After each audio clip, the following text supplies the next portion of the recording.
का नेत्रा के इस YouTube चैनल पर आप सभी का स्वागत है। उम्मीद कर रहा हूँ कि आप सब अच्छे होंगे, वैक्सीन वगैरह लगवा रहे होंगे और जो नहीं लगाए हैं वो लगवा रहे होंगे। तो पढ़ाई लिखाई आप लोगों की चल रही होगी, ये मैं उम्मीद कर रहा हूँ। और इसी क्रम में हम लोग जैसा कि सत्यम सर शुरू किए हैं, कुछ समय में PD सर भी आपके सामने आ जाएंगे। मैं भी अपना कुछ ना कुछ सीरीज शुरू ही किया हूँ। आज आज आपके सामने आने का मुद्दा है, आज एक करंट अफेयर का एक टॉपिक है जो आपके कहीं ना कहीं राज्य व्यवस्था खंड, पॉलिटिक खंड से रिलेटेड है, उसको लेकर आज सामने है। तो आज जो हमारा मुद्दा है पढ़ने का, उसकी शुरुआत अगर जो हम करें, आज हमारा जो मुद्दा है legislative assembly, legislative council, assembly नहीं,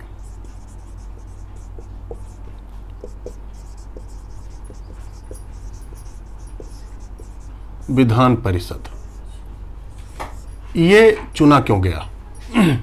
सवाल पहला ये आता है कि भाई मुद्दा ये क्यों चुना गया, इस समय की क्लास का आखिर चर्चा का बिंदु ये क्यों है? सबसे पहला सवाल तो ये है। तो सबसे पहले हम उसी पर बात करते हैं, आखिर ये चर्चा में क्यों है, क्यों आखिर हमारे क्लास का ये टॉपिक बना, आखिर ये चर्चा में क्यों है, क्यों हम कह रहे हैं कि ये करंट अफेयर का टॉपिक है,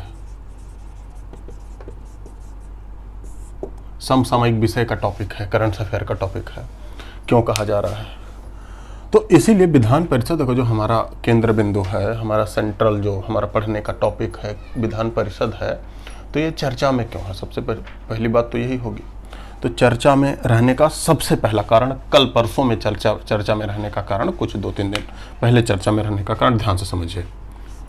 वेस्ट बंगाल में जब चुनाव हो रहा था तो तृणमूल कांग्रेस जो पार्टी जीती है, ममता बनर्जी जी की पार्टी, उन्होंने अपनी चुनावी घोषणा पत्र में ही ये कहा था कि जैसे ही हमारी पार्टी सत्ता में आएगी हम विधान परिषद बनाने का प्रस्ताव संसद को देंगे। ये बातों को ध्यान से सुनना, क्योंकि आगे इसी का डिस्कशन चलने वाला है, लंबा टॉपिक है, तो थोड़ा बस धैर्य से सुनते हुए चलिएगा, जहां जरूरत पड़े वहां नोट कर लीजिएगा। ये ऐसा टॉपिक है, इससे आपके वन लाइनर क्वेश्चन भी बनते हैं, मेंस टाइप के क्वेश्चन बनते हैं, लिखने के लिए भी क्वेश्चन बनते हैं। तो आप किसी भी एग्जाम की तैयारी कर रहे हो, अगर जो चुपचाप इत्मीनान से ये बात देखोगे, ये सारी चीजें आप पढ़ोगे, तो फिर दिक्कत नहीं होगी, वो सारा कवर हो जाएगा। ध्यान से समझिए। तो चर्चा में रहने का कारण क्या है कि वेस्ट बंगाल गवर्नमेंट ने क्या किया है, प्रपोज किया है कि उनके यहाँ लेजिस्लेटिव काउंसिल बना दिया जाए, मतलब विधान परिषद उनके यहाँ बना दिया जाए। हम बारी बारी से समझेंगे। सरकारें, राज्य की सरकारें सिर्फ प्रपोज करती हैं, बनाने का काम संसद का रहता है, तो वो हम समझेंगे। तो पश्चिम बंगाल सरकार ने प्रपोज किया कि पश्चिम बंगाल में विधान परिषद बना दिया जाए। क्यों? क्योंकि विधानसभा वहां है, विधानसभा वहां थी, एक ही सदन था, केवल विधानसभा, विधान परिषद बनाने का प्रस्ताव दिया गया है। फिर से देखो, इसी प्रकार उड़ीसा ने भी प्रस्ताव दिया है कि उनके यहां भी विधान परिषद बना दिया जाए, उड़ीसा ने भी दिया है। इसी प्रकार राजस्थान ने भी कुछ समय पहले प्रस्ताव दिया है कि उनके यहां भी विधान परिषद बना दिया जाए। पश्चिम बंगाल, उड़ीसा और राजस्थान, इन तीनों राज्यों में केवल एक ही सदन है, यूनिक कैमरलिज्म सिस्टम है, एक ही सदन में, वो जो सदन है वो विधानसभा है। इन तीनों राज्यों में विधान परिषदें नहीं है। इन तीनों राज्यों ने प्रपोज किया, तो 3-4 बार ये प्रपोजल है केंद्र सरकार को, कहने का मतलब संसद को, इसलिए ये चीजें थोड़े न्यूज में है। सबसे बड़ी न्यूज तो पश्चिम बंगाल का। अगला, भारत का एक राज्य ऐसा है जिन्होंने हाल ही में प्रस्ताव किया कि उनके यहां से विधान परिषद खत्म कर दिया जाए। तो ये क्रिएशन, सृजन का प्रस्ताव है कि इन लोगों के यहां विधान परिषद बना दिया जाए। और उसके बाद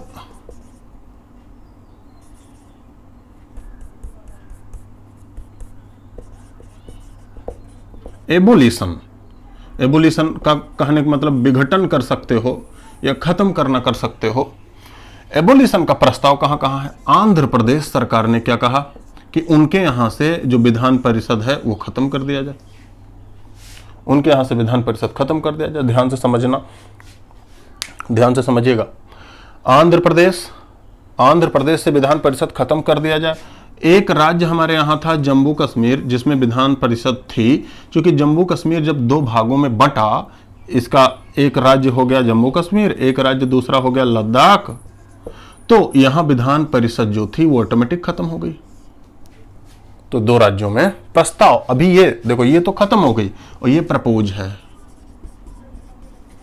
मतलब अभी विधान परिषद है आंध्र प्रदेश में, लेकिन वहां की सरकार ने प्रस्ताव दिया है कि इसे खत्म कर दीजिए। अब देखो यहां का मुद्दा क्या था प्रस्ताव देने का। आंध्र प्रदेश की जो नई गवर्नमेंट आई, इससे पहले चंद्रबाबू नायडू सरकार थी, फिर रेड्डी साहब वाली सरकार आई, तो उन्होंने क्या किया, आंध्र प्रदेश की 3 राजधानियां का एक बिल वहां की विधानसभा में रखा कि आंध्र प्रदेश की 3 राजधानियां होंगी, अमरावती, गुंटूर, है ना। तो ऐसे 3 राजधानियां, साउथ अफ्रीका की तरह आंध्र प्रदेश की 3 राजधानियों का प्रपोजल उन्होंने रखा अपनी विधानसभा में। जब वो प्रस्ताव वहां की विधान परिषद में पहुंचा तो विधान परिषद में विपक्षी पार्टी का बहुमत ज्यादा था, मतलब जो पिछली सरकार थी उनका बहुमत ज्यादा था, और वो प्रस्ताव वहां से गिरा दिया गया, मतलब पास नहीं हुआ। तो यही राजनीतिक मसला रहा। उसके बाद वहां की विधानसभा ने, आंध्र प्रदेश की विधानसभा ने एक प्रस्ताव पारित किया कि हमारे यहाँ विधान परिषद की जरूरत ही नहीं है, ये प्रस्ताव संसद के पास है। जितनी बातें आपको यहाँ कही जा रही हैं, सारा प्रस्ताव भेजा जा चुका है, संसद के पास है सारा का सारा प्रस्ताव। मतलब विधान परिषद का बनाना और विधान परिषद को खत्म करना, क्रिएशन और एबोलिशन, दोनों की जिम्मेदारी संसद की है। राज्य की विधानसभाएं उसका प्रस्ताव पारित करके संसद को भेज सकती हैं। इतनी बातें उम्मीद है आप समझे होंगे। इसकी थोड़ी सी आगे की बात, तो हमें यह पता चल गया कि ये चर्चा में है। चर्चा में क्यों है, क्यों हमारा आज का ये टॉपिक बना, तो एक बात तो हो गई। दूसरी बात पे हम आएंगे, आखिर विधान परिषदें होती क्या है विधान परिषद। तो देखो,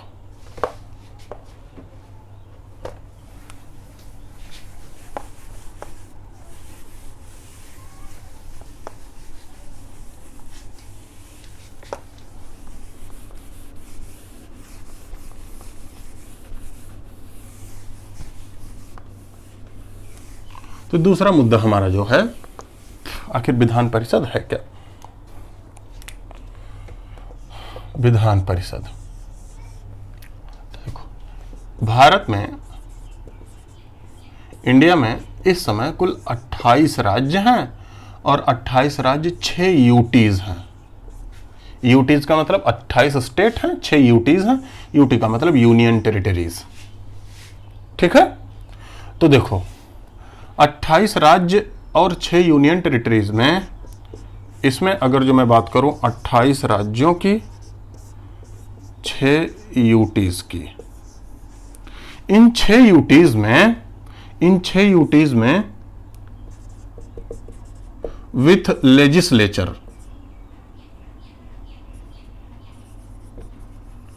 लेजिस्लेचर मतलब विधानमंडल के साथ,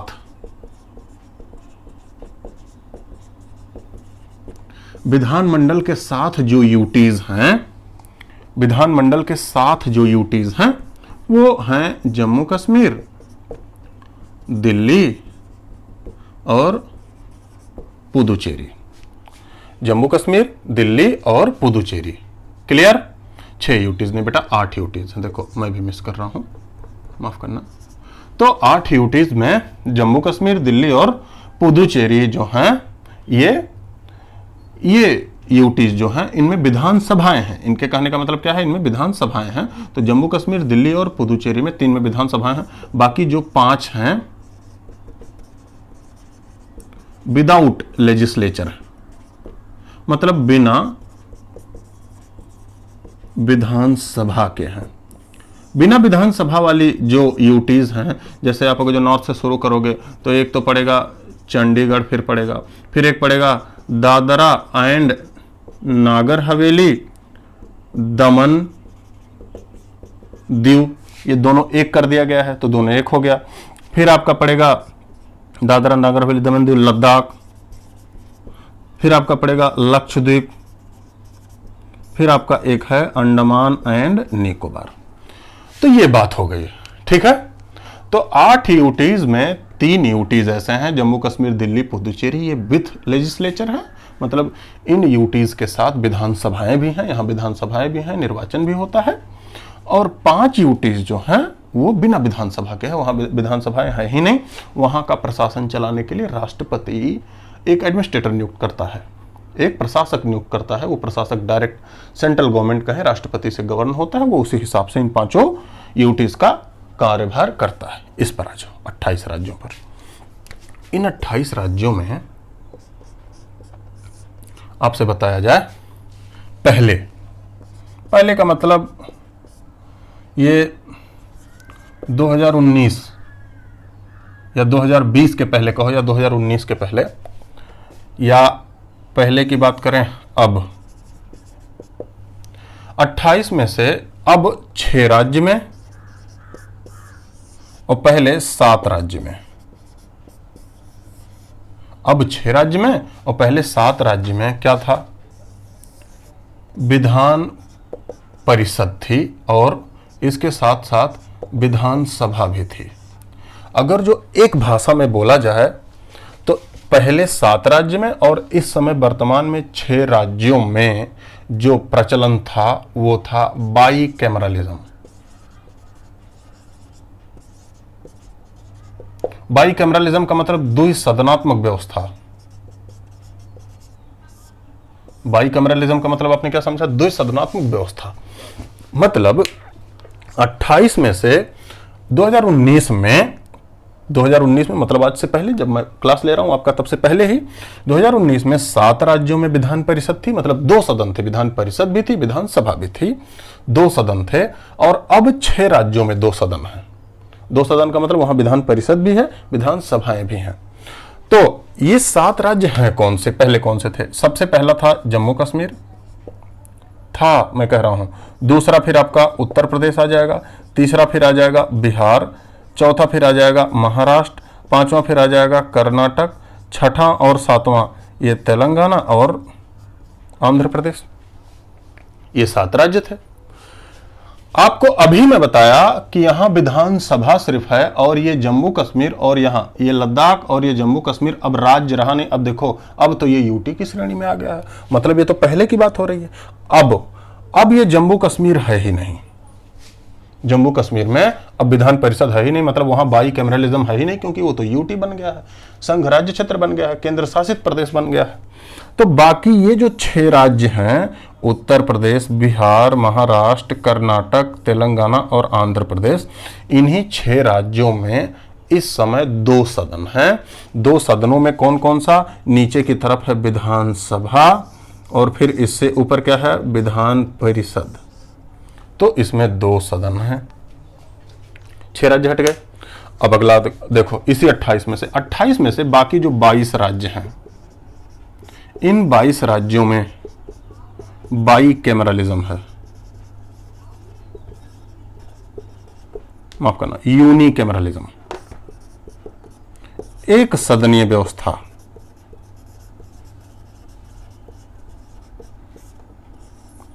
एक सदनीय व्यवस्था मतलब केवल विधानसभा ही है। क्या है? केवल विधानसभा ही, ओनली लेजिस्लेटिव असेंबलीज ही हैं यहां विधान परिषदें नहीं हैं। तो आपको हमने क्या क्या चर्चा की? पहले तो हमने आपको बताया कि चर्चा में क्यों है, दूसरा हमने बताया विधानसभा होती क्या है। तो आपको क्या बताया गया, विधानसभा जो होती है ये जिन राज्यों में, भारत के 6 राज्यों में बाई कैमरलिज्म है, बाई कैमरलिज्म में एक सदन होता है, उसका प्रचलन है कि ये अपर हाउस होता है। ऐसा हमारे संविधान में नहीं लिखा है कि ये अपर हाउस है, लोअर हाउस है। ये तो परंपरा ब्रिटेन से ली गई है, हम लोग भी आम बोलचाल की भाषा में कहने लगे हैं, लेकिन ऐसा हमारे संविधान में नहीं लिखा है। ताकत के हिसाब से तो ये लोअर हाउस का काम करता है, ताकत इतनी होती नहीं है इनमें। विधानसभाओं में जितनी ताकत होती है फाइनेंशियल मामलों को लेकर, उतनी ताकत विधान परिषद में नहीं होती, लेकिन इसकी उपयोगिता होती है। बड़े राज्यों में इसकी उपयोगिता बहुत अधिक देखी गई है, तो इसलिए इसकी महत्ता है। और कुछ लोग, कुछ विद्वान ऐसा भी कहते हैं भाई ये फिजूल खर्ची का एक माध्यम है, बैकडोर एंट्री का एक माध्यम है, तो उस पर भी हम चर्चा कर सकते हैं। तो हमने क्या बताया, ये एक अपर हाउस है, जैसे कि राज्यसभा। भारत के 28 और 8 राज्य जो हैं टेरिटोरियल एरिया है, इन 8 राज्य ये जो यूटीज हैं, यहाँ 3 यूटी ऐसे हैं, 3 केंद्र शासित प्रदेश ऐसे हैं, जम्मू कश्मीर, दिल्ली, पुदुचेरी, जो विधानसभा के साथ हैं, 5 बिना विधानसभा के हैं। 28 राज्यों में 6 राज्य इस समय ऐसे हैं, 6 राज्य इस समय ऐसे हैं जिनमें विधानसभा और विधान परिषद दोनों है। विधानसभा विधान परिषद दोनों, वो 6 राज्यों की लिस्ट ये है। पहले क्या था, 7 राज्यों में था, 7 राज्यों की लिस्ट ये थी, जम्मू कश्मीर खत्म हो गया। हो गई इतनी बात। अब तो हमारा ये भी पता चल गया कितने राज्यों में विधान परिषद है, कितने राज्यों में विधान परिषद नहीं है। अब फिर से देखते हैं।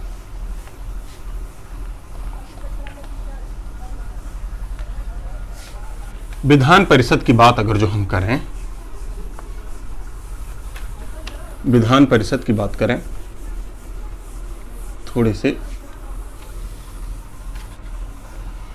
अब अगर जो हो गया है विधान परिषद की चर्चा थोड़ी बहुत हो गई, तो हम बात करते हैं विधान परिषद का सृजन।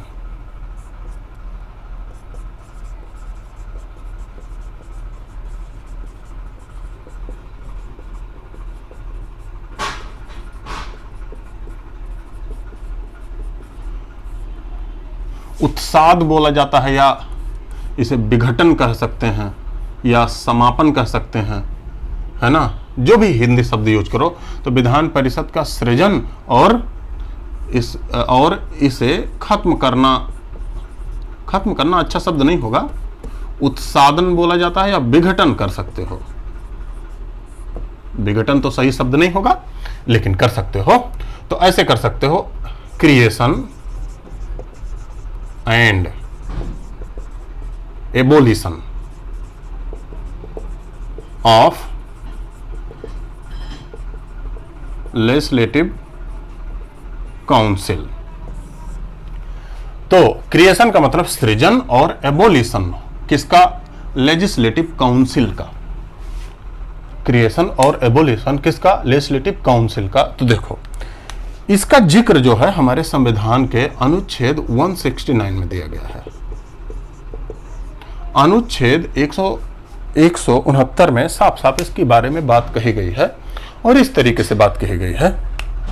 इसमें कहा गया है विधान परिषद का सृजन या विधान परिषद का विघटन, मतलब इसका क्रिएशन भी होगा और इसका एबोलिशन होगा, और ये होगा, ये दोनों चीजें होगी बाय द पार्लियामेंट। ये दोनों किसके द्वारा होगा, बाय द पार्लियामेंट। कहने का मतलब किसी राज्य में, बारी बारी से सुनना है आपको, एकदम स्टेप बाय स्टेप में चल रहा हूं, थोड़ी सी भी जल्दी नहीं, एकदम चुपचाप देखिएगा। जहां वीडियो नहीं समझ में आएगा, जहां उबन होगी, पॉज करना, चाय वे पी लेना, उसके बाद फिर से स्टार्ट करना, तब देखना। जितनी चीजें काम लायक हैं वो चीजें आपको नोट करनी है। जैसे प्रीलिम्स टाइप के क्वेश्चन में, वन लाइनर क्वेश्चन में यही आ गया, विधान परिषद का गठन और विधान परिषद का सृजन करना और विधान परिषद को खत्म करने के शक्ति कौन से अनुच्छेद में दी गई, तो 169 के बारे में कहा गया है। तो ध्यान से समझिए। तो विधान परिषद किसी भी राज्य में अगर जो बन रहा है या खत्म हो रहा है, तो उसे केवल और केवल कौन कर सकता है, बाय द पार्लियामेंट। और ये पार्लियामेंट कैसे कर सकती है, साधारण बहुमत से।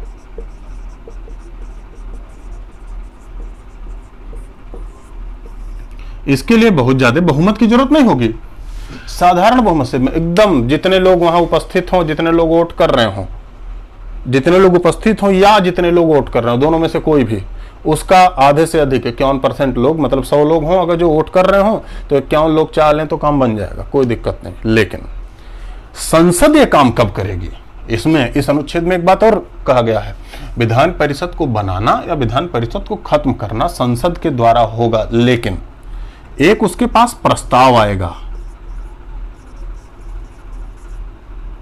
एक प्रस्ताव आएगा, तब विधान परिषद संसद बनाएगी या उसे खत्म करेगी। और यह प्रस्ताव किसका आएगा, रिलेटेड स्टेट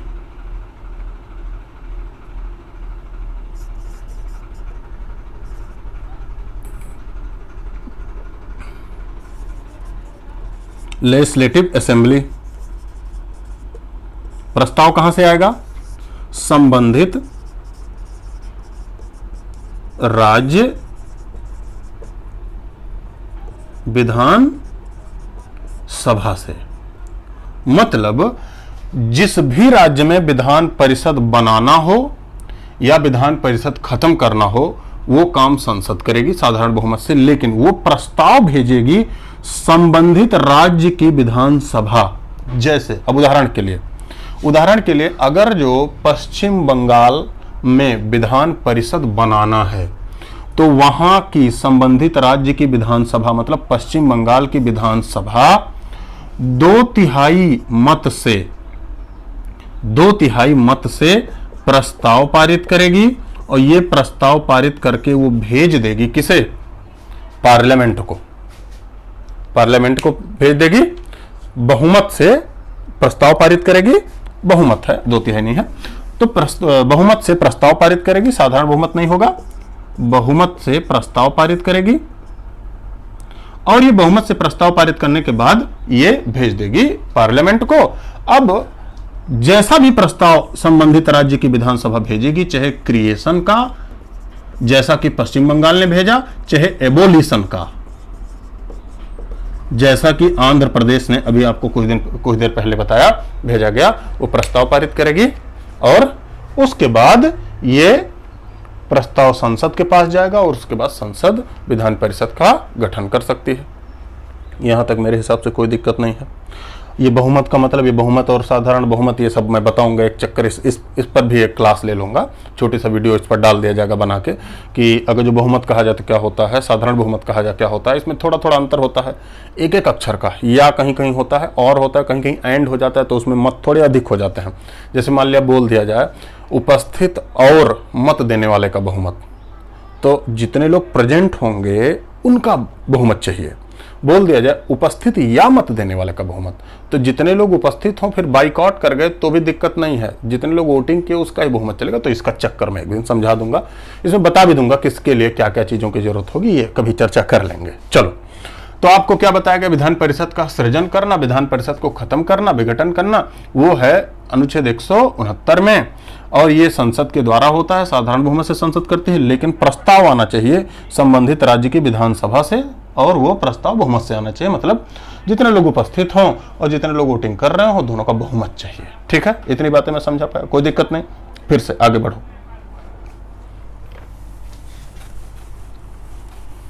अब अनुच्छेद 170 है, अनुच्छेद 170 में विधानसभाओं के बारे में दिया गया है, तो हमें तो विधानसभा चर्चा ही नहीं करनी है। फिर से अनुच्छेद 171, अनुच्छेद 171 क्या कह रहा है? देखो, अनुच्छेद 171 की चर्चा करनी है क्योंकि यही हमारा केंद्र बिंदु है। अनुच्छेद 171 में दो चीजें दी गई हैं।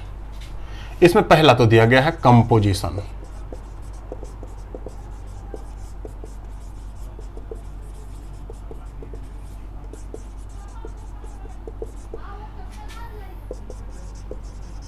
विधान परिषद की संरचना, विधान परिषद की संरचना दी गई है अनुच्छेद 171 में। देखो इसमें संरचना क्या क्या है, इसमें देखो कुछ बातें जो है वो मैं बगल में लिख दे रहा हूं, कुछ बातें मैं नीचे लिख दे रहा हूं, एकदम फ्लो चार्ट डायग्राम में लिखा जाएगा, तो इधर उधर एकदम नहीं होना है, चुपचाप यहां देखना है। इसमें कहा गया है, इसमें साफ साफ कहा गया है कि किसी भी विधान परिषद में, कोई भी विधान परिषद होगी, कोई भी विधान परिषद में जो सीट होगी वो विधानसभा का 1/3 होगा। क्या कहा गया, ध्यान से समझना। किसी भी विधान परिषद हो, कोई भी विधान परिषद हो, भारत में कोई भी विधान परिषद हो, कहीं की विधान परिषद, उसमें जो सीट होगी वो विधानसभा के सीट का 1/3 होगा। जैसे उदाहरण के लिए, अब इसका एक एग्जांपल अगर जो आपको दिया जाए, एग्जांपल दिया जाए, मान लेते हैं किसी राज्य के विधानसभा में 100 सीटें हैं, या किसी राज्य के विधानसभा में मान लेते हैं 300 सीटें हैं या 250 सीटें हैं। ठीक है, 300 माने तो अच्छा होगा, 300 सीटें हैं मान लेते हैं किसी राज्य के विधानसभा में, तो उस राज्य के विधान परिषद में सीटें हो जाएंगी, विधानसभा का 1/3 अगर जो करोगे तो कितनी सीटें हो जाएंगी? 100 सीटें हो जाएंगी। तो ये एक उदाहरण के रूप में आप लिख सकते हो, हालांकि ये कोई फिजिबल नहीं है, ये कोई रियल उदाहरण नहीं है, मैं बस ऐसे उदाहरण दे रहा हूं।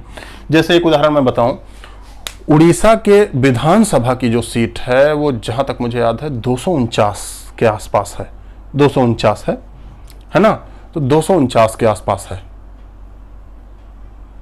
247 या 249, 247 के आसपास है उड़ीसा की विधानसभा की सीट।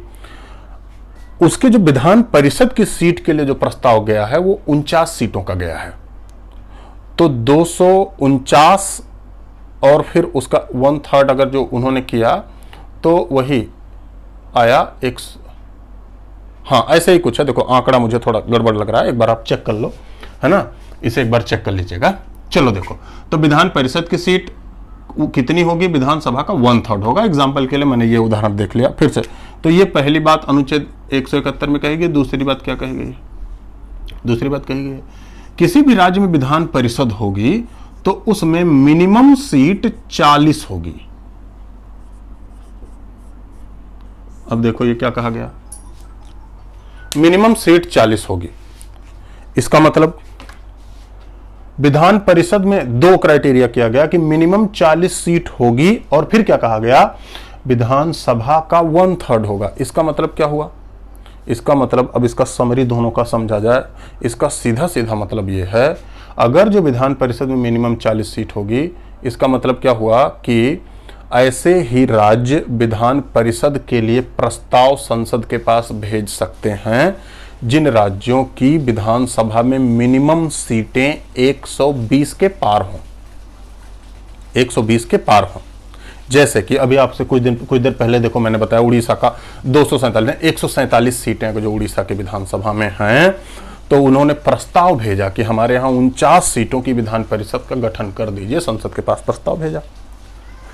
तो 40 सीट अगर जो मिनिमम होगी तो इसकी 3 गुना विधानसभा में, जिस विधानसभा में, जिस भी राज्य की विधानसभा में सीट इसके 3 गुना होगा, क्योंकि 1/3 तो होगा ना, ठीक है। तो इसके 3 गुना जिस भी राज्य की विधानसभा में सीट होगी वही राज्य विधान परिषद के गठन के लिए भारत की संसद के पास प्रस्ताव भेज सकता है। इतनी बातें मैं क्लियर कर पाया, कोई दिक्कत नहीं, आगे बढ़ो। तो आपसे दो बातें बताई गई अनुच्छेद 171 की, कंपोजिशन संरचना बताई जा रही है। विधान परिषद में सीट विधानसभा का 1/3 होता है, ये एक नियम है। एग्जाम्पल दिया गया, एग्जाम्पल में जैसे उड़ीसा का मैंने रियल एग्जाम्पल थोड़ा भूल गया था, उड़ीसा का मैं रियल एग्जाम्पल बताऊं, 147 सीटें उड़ीसा में और उन्होंने प्रस्ताव दिया है 49 सीटों का, ये रियल है कि 49 सीटें हमारे यहां विधान परिषद में कर दीजिए। तो अगर जो यही 147 की जगह 110 होता तो वो विधान परिषद का गठन ही नहीं कर सकते, ठीक है। मतलब ऐसे राज्य जिनमें सीटें 120 से कम होंगी विधानसभाओं में, वो विधान परिषद का गठन नहीं कर सकते, क्योंकि यहाँ कैप लगा दिया गया, मिनिमम 40 सीट चाहिए विधान परिषद में और मिनिमम 40 सीट चाहिए और विधानसभा का 1/3 चाहिए। इसी के द्वारा दोनों मिला के पढ़ोगे तो कैप जैसा लगता है। चलो, अब विधान परिषद की संरचना कैसी होगी भाई, विधान परिषद में कैसे कैसे मेंबर होंगे, विधान परिषद में कहां कहां से लोग मेंबर आएंगे, तो इसकी संरचना कुछ इस प्रकार होती है। विधान परिषद का जो 1/3 मेंबर,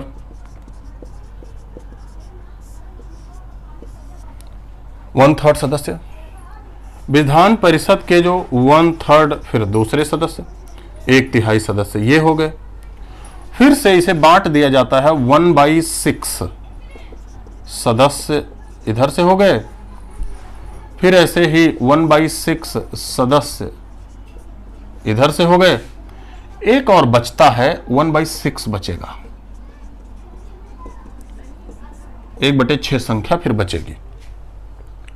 तो देखो 1/3 पूरी विधानसभा का 1/3 जो सदस्य हो गए होंगे, वो विधान परिषद का के 1/3 जो सदस्य होंगे वो विधानसभा के सदस्य द्वारा निर्वाचित होते हैं, मतलब विधायकों के द्वारा, एमएलए इन्हें निर्वाचित करते हैं। क्योंकि विधान परिषद की जो संरचना है ये इनडायरेक्ट मेथड से,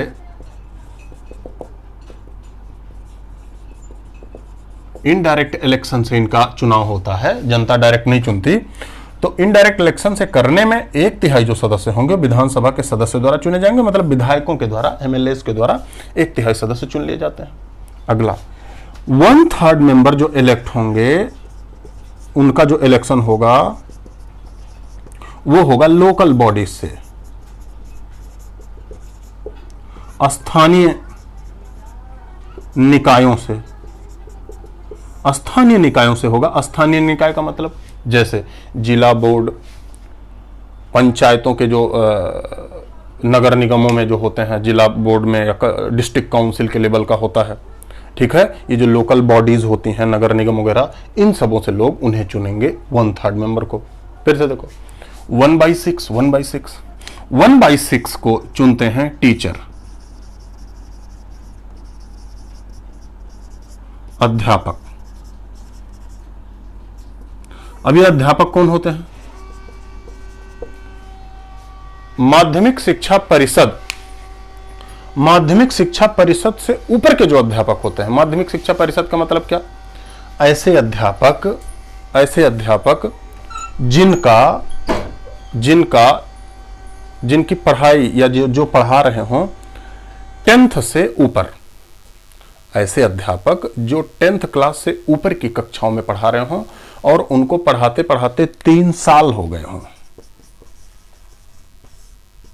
तो ऐसे अध्यापक जो 10th क्लास से ऊपर की कक्षाओं में पढ़ा रहे हों, इंटरमीडिएट में, ग्रेजुएशन में पढ़ा रहे हों और उनको पढ़ाते पढ़ाते 3 साल से ऊपर हो गए हों, और वो सरकारी स्कूल में पढ़ा रहे हो, ऐसा नहीं प्राइवेट में भी पढ़ा रहे हो, ऐसा नहीं, तो वो 1/6 1/6 भाग के सदस्यों को चुनेंगे। फिर से 1/6 को फिर से जो चुनते हैं वो होते हैं ग्रेजुएशन। इसे कहा जाता है स्नातक निर्वाचन। इसका मतलब क्या? ऐसा व्यक्ति यहां इलेक्शन देता है जो 3 साल हो गया हो उसे ग्रेजुएट हुए 3 साल हो गया हो उसे ग्रेजुएशन फाइनल किए हुए, मतलब वो ग्रेजुएट हो और ग्रेजुएट हुए उसे 3 साल हो गया हो। 1/6 वहां के सदस्य, विधान परिषद के सदस्यों को वो भी इलेक्ट करता है, वो भी निर्वाचित देता है। मतलब आपके विधान परिषद का भी एक टेरिटोरियल एरिया होता है। उस टेरिटोरियल एरिया में जितने भी ग्रेजुएट लोग होते हैं, आप देखते होंगे अगर जो आपके यहाँ विधान परिषद होगी तो उनकी भी लिस्ट बनती है, वो भी जाते हैं, चुनाव करने जाते हैं। 1/6 बचा, इनका इलेक्शन होता ही नहीं है, इनका इलेक्शन नहीं होता। तो क्या होता है? ये नॉमिनेशन होता है बाय द गवर्नर, राज्यपाल के द्वारा इनका नॉमिनेशन होता है। मतलब यहां इलेक्शन की प्रथा नहीं है। 1/6 मेंबर नॉमिनेट किए जाएंगे वहां संबंधित राज्य के राज्यपालों के द्वारा। और ये किस आधार पर राज्य के राज्यपालों के द्वारा नॉमिनेट किए जाएंगे? वही आधार जो आपने शायद राज्यसभा में पढ़ा हो। कौन कौन सा आधार हो? जैसे कला, आर्ट, कला, साहित्य, लिटरेचर, 2 और कला, साहित्य, विज्ञान, 3, चौथा समाज कार्य, सोशल वर्क, कुछ और है, 5वां भी इसमें है। ये 4 तो राज्यसभा वाली बात हुई, 1 2 3 4, ये तो 4 राज्यसभा में भी है। 5वां राज्य की विधान परिषदों में 5वां और एक क्राइटेरिया बना दिया गया है, कोऑपरेटिव सोसाइटी।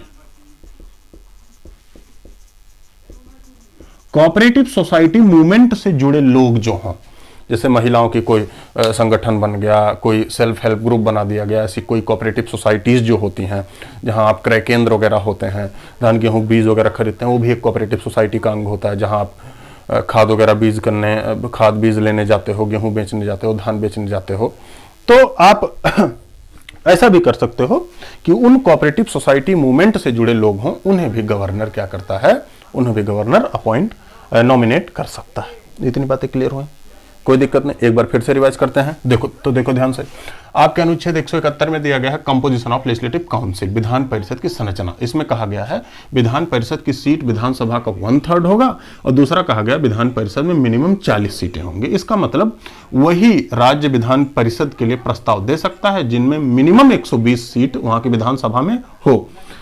इसकी संरचना में कहा गया है 1/3 सदस्य जो होंगे वो विधानसभा के सदस्यों के द्वारा निर्वाचित किए जाएंगे। 1/3 जो होंगे वो लोकल बॉडीज के द्वारा निर्वाचित किए जाएंगे। 1/6 जो होगा वो टीचर इलेक्शन के द्वारा होगा, ग्रेजुएशन के द्वारा होगा। 1/6 जो होगा वो किसके द्वारा होगा? वो नॉमिनेट किया जाएगा, इलेक्शन नहीं होगा उसका, और वो नॉमिनेट होगा इन क्षेत्रों से, कला, साहित्य, विज्ञान, समाज कार्य, और 5वां इसमें एक अलग है जो राज्यसभा से अलग है, कोऑपरेटिव सोसाइटी मूवमेंट से जुड़े लोग। क्लियर? यहां तक कोई दिक्कत नहीं। अब आगे बढ़ो थोड़ा सा। अब मुद्दा हमारा अंतिम बचता है जो निष्कर्ष वाला है। ये तो विधान परिषद के बारे में आपको पूरा बता दिया गया। अब जो मुद्दा बनता है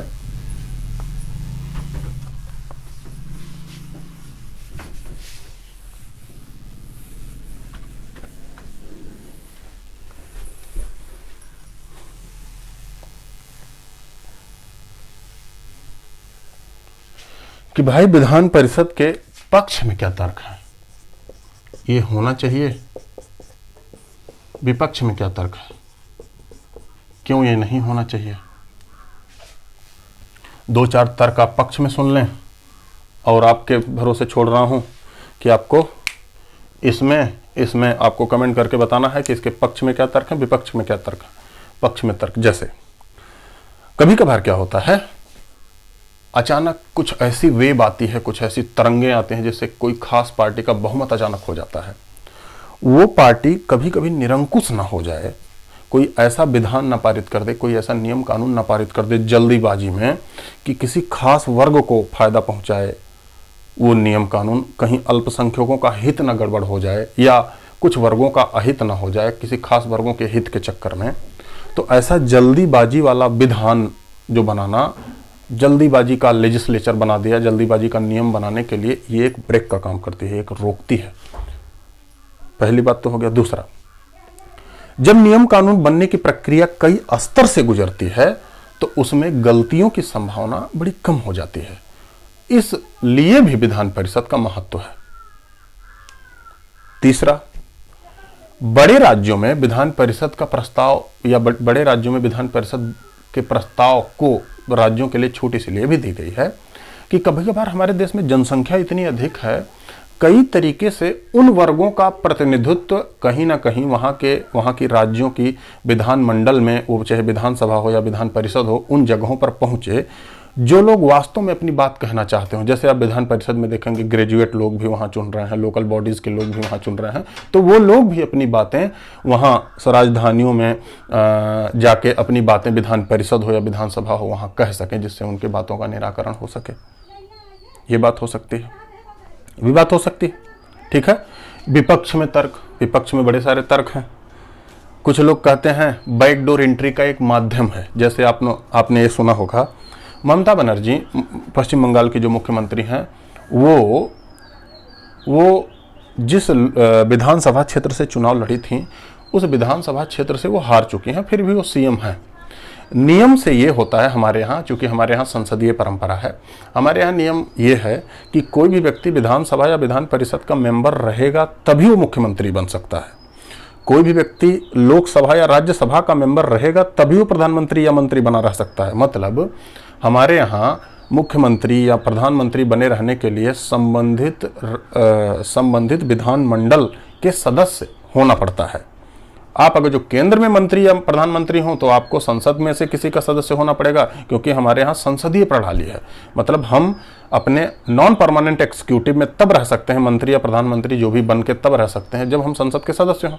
राज्यों में मंत्री या मुख्यमंत्री बनकर तब रह सकते हैं जब विधानसभा या विधान परिषद के सदस्य हों। तो कुछ राज्यों में केवल विधानसभा है, वहां विधान परिषद है ही नहीं। अगर जो मान लिया कोई बड़ा नेता विधान परिषद के चुनाव में हार गया तो फिर वो कैसे मुख्यमंत्री बने, जैसे ममता बनर्जी के साथ हुआ। अब उनके लिए टेढ़ी खीर हो जाता है। तो ये विधान परिषद होने से होता क्या है, विधान सभा में हार गए तो तुरंत क्या हुआ, भाई विधान परिषद का चुनाव करवाए, उसमें हो गए, मुख्यमंत्री बने रहे। ऐसे हमारे यहाँ कई मुख्यमंत्री हैं। जैसे इस समय उद्धव ठाकरे महाराष्ट्र में, ये एक मुख्यमंत्री उसी तरीके से हैं। वो विधानसभा का चुनाव लड़े ही नहीं थे, विधान परिषद, महाराष्ट्र विधान परिषद के सदस्य मुख्यमंत्री हैं। 6 महीना उनका पूरा होने वाला था, 3 दिन पहले चुनाव आयोग ने चुनाव करा दिया। उत्तर प्रदेश के मुख्यमंत्री अजय विष्ट, जो योगी आदित्यनाथ जिनको कहा जाता है, वो भी इसी तरीके से उत्तर प्रदेश विधान परिषद के सदस्य हैं, विधानसभा के नहीं। ठीक है। तो आलोचक ऐसा भी कहते हैं ये एक बैकडोर एंट्री का माध्यम हो गया है, बैकडोर एंट्री का माध्यम हो गया है। नेताओं को, जो बड़े बड़े पार्टी के नेता रहते हैं, इसमें लोग भर देते हैं कि बेरोजगार ना रहे, अपना बैकडोर एंट्री का माध्यम हो गया है। दूसरा, कुछ लोग कहते हैं फिजूल खर्ची है, इससे सरकार का, टैक्स पेयर का बहुत बड़ा संसाधन सरकार ऐसे मद में खर्च करती है जिसका जनता को बहुत ज़्यादा फायदा नहीं मिलता। तीसरा भी कहा गया है, इसमें परिवारवाद, नस्लवाद, पार्टीवाद सारा बढ़ता है। तो ऐसे तमाम बुराइयां देखोगे बहुत सारा मिल जाएगा, लेकिन इन्हें अच्छाइयों के तौर पे ही जब भी आपके एग्जाम में आए तो पक्ष आपका अच्छाइयों की तरफ ज़्यादा होना चाहिए, बुराइयों की तरफ कम होना चाहिए। नहीं तो पता लगा आप बुराई ही बुराई लिख दिए गुस्सा के, ऐसा नहीं करना है आपको। तो अच्छाइयों और बुराइयों की तरफ ज़्यादा होना चाहिए, ठीक है, अच्छाइयों की तरफ ज़्यादा होना चाहिए। अब अगर जो अंतिम में कहा जाए तो इससे संबंधित तमाम सवाल आ सकते हैं। अगर जो आप वीडियो फिर से रिमाइंड करके देखोगे तो आपको तमाम सवाल मिलेंगे कि विधान परिषद का कौन बना सकता है, कौन प्रस्ताव पारित कर सकता है, कौन से अनुच्छेद में विधान परिषद को बनाना दिया है, कौन से अनुच्छेद में विधान परिषद का संरचना दी गई है। तो ये सारी बातें, कौन कौन से राज्यों में विधान परिषद हैं, कौन कौन से राज्यों में नहीं है, किस राज्य ने विधान परिषद को खत्म करने का प्रस्ताव दिया है, किस राज्य ने विधान परिषद को बनाने का हाल ही में प्रस्ताव दिया, ये सारे क्वेश्चन आपके आ सकते हैं। मेंस के स्तर पे भी क्वेश्चन आ सकते हैं। जैसे आपसे मेंस में क्वेश्चन पूछ ले कि विधान परिषद की संरचना और उसके गठन की व्याख्या करें, या पश्चिम बंगाल और तमाम राज्यों में किस तरीके से उचित और अनुचित है, या इसकी समालोचनात्मक व्याख्या करें, क्रिटिसिज्म करें। ऐसा भी एक लंबा क्वेश्चन आ सकता है, इसे 150 शब्दों में आपको लिखने के लिए दे दिया जाएगा। तो इसे भी करते रहें, और ये क्वेश्चन आप चाहें तो लिख के एक बार प्रैक्टिस करें और भेज सकते हैं मुझे, ठीक है। तो आज जो हमारा है यहीं तक है, इसके बाद फिर हम एक नए मुद्दे के साथ आपके सामने हाजिर होंगे। तब तक के लिए थैंक यू, नमस्कार।